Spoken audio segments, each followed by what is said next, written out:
Addiction et dépendance sont notre thème du mois d'avril. Quelle est la différence justement entre une addiction et une dépendance? À partir de quand puis-je comprendre que je suis addict? Et comment faire pour m'en sortir? Ce sont toutes les questions auxquelles je vais essayer de vous répondre dans cette capsule. L'addiction, c'est lorsque l'on consomme de manière excessive une substance ou un sport, des jeux vidéo, ça peut être aussi un aliment. De manière compulsive et excessive. On a conscience que ce n'est pas bon pour nous, mais on ne peut pas s'en passer. Une dépendance, c'est lorsque l'on est addict à une substance, mais qu'on souffre du syndrome de sevrage à l'arrêt brusque de cette consommation. En psychanalyse, on parle d'ailleurs de comportement compulsif afin d'aller chercher plaisir et soulagement. Vous allez voir au fur et à mesure de la vidéo, vous allez comprendre et faire les liens nécessaires entre addiction et dépendance, ce sentiment de satisfaction, de soulagement et ce comportement compulsif. Je vous explique tout dans les prochains chapitres. Alors, comment devient-on addict? Eh bien, c'est très simple. C'est un processus qui s'installe étape par étape. Je m'explique. Par exemple, vous êtes quelqu'un de très timide et il se trouve que pour une fois, on vous invite dans une soirée. Certaines connaissances ont l'habitude de consommer. On va prendre pour cette soirée de l'alcool. Vous n'avez pas l'habitude d'en consommer, mais pour appartenir à ce clan, pour faire comme tout le monde et ne pas rester sur le carreau, vous décidez d'en consommer. Vous vous rendez compte qu'au bout de 2 verres d'alcool, vous commencez à être un petit peu moins timide, à vous lâcher, à profiter de la soirée, à rencontrer des gens. C'est un système de récompense qui est en train de s'induire à l'intérieur de votre cerveau. Ce système de récompense, qu'est-ce que c'est? Je vous explique.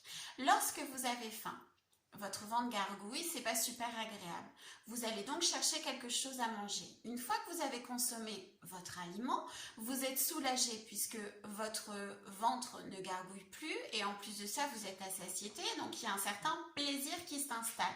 Ça, c'est le système de récompense du cerveau, au même titre que je sors, je suis timide, je consomme 2 verres d'alcool, je suis moins timide, je profite de la soirée, je me lâche, source de plaisir, de récompense et donc du coup, hop, c'est inscrit à l'intérieur du cerveau. Qu'est-ce qui va se passer? À chaque soirée, je vais consommer ces 2 verres d'alcool. Pour certaines personnes, ces 2 verres d'alcool vont suffire. Pour d'autres, ce système de récompense va être inscrit dans leur cerveau à tel point qu'à chaque moment compliqué, négatif, ils vont avoir besoin d'un certain soulagement.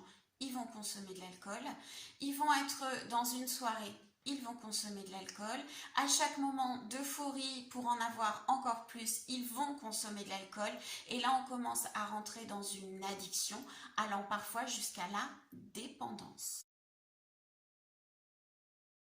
Comment se rendre compte facilement que je suis addict? Eh bien, c'est tout simple, c'est avoir un comportement compulsif pour aller se procurer une substance, par exemple, afin de pouvoir ressentir ce plaisir, ce soulagement, ce système de récompense du cerveau. Pouvoir, lorsque l'on a un comportement négatif, que l'on est un petit peu déprimé, aller chercher du soulagement.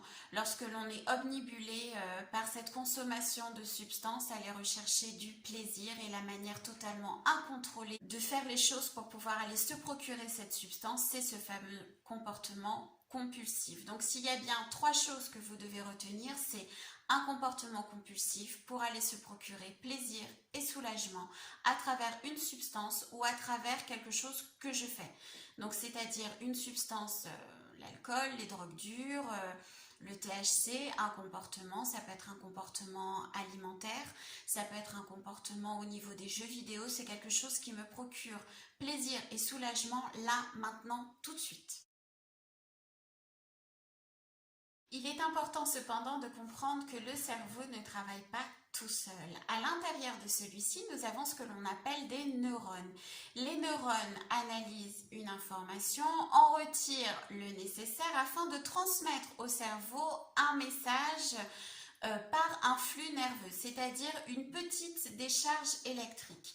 Nous avons aussi dans notre corps des hormones qui existent et que l'on fournit à travers notre manière de nous alimenter, à travers notre mode de vie. Ce sont des hormones que l'on qualifie d'hormones du bonheur et qui s'appellent la sérotonine et la dopamine.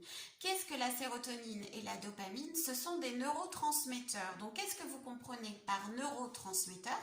C'est-à-dire qu'elles aident le neurone, grosso modo, à transmettre un message au cerveau. Ce système de récompense, donc c'est-à-dire le fait de consommer une substance va procurer un certain plaisir, donc va accentuer la production de dopamine ou de sérotonine. Du coup, le cerveau, lui, a bien reçu ce message grâce aux neurones et donc va aller en demander toujours plus.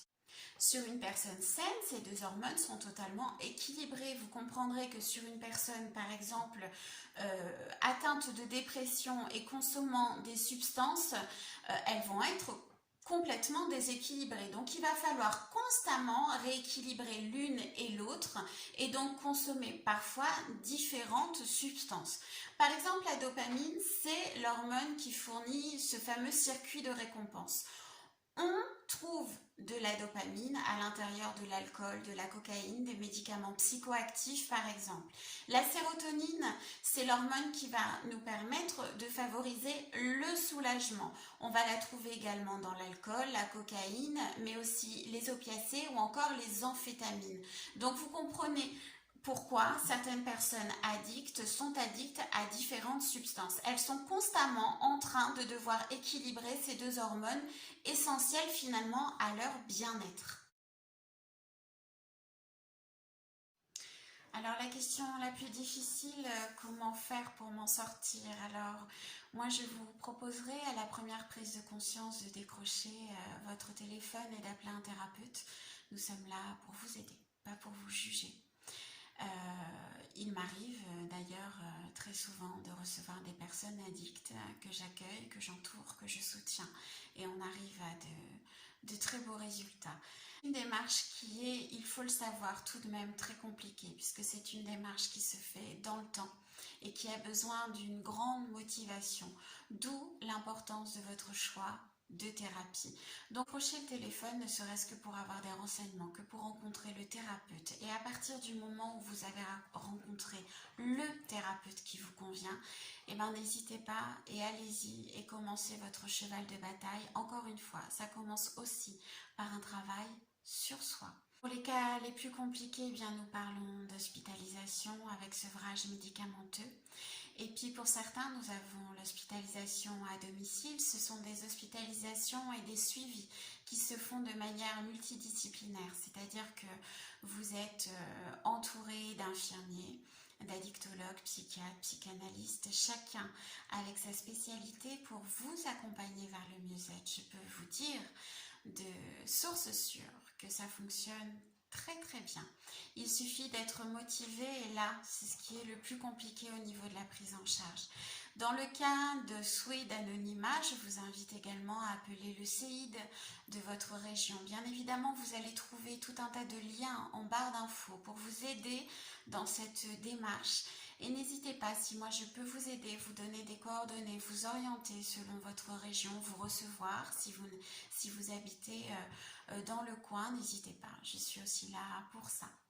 Je vous propose également cette semaine, puisque nous avons fait un tour général de ces addictions, de ne pas hésiter à me laisser un message concernant, pourquoi pas, une addiction particulière ou parler un peu plus des adolescents, de parler au contraire des personnes en couple. Voilà, n'hésitez pas. Vous pouvez me joindre sur mon adresse mail, l'adresse mail de YouTube, lescapsulesdelily@gmail.com. J'ai aussi mes pages Facebook, cabinet Gatien Nelly. Vous pouvez me trouver sur tout un tas de choses. Toutes les coordonnées sont en barre d'infos. N'hésitez pas, cette chaîne est la vôtre. Et si je peux vous aider, j'en serai ravie.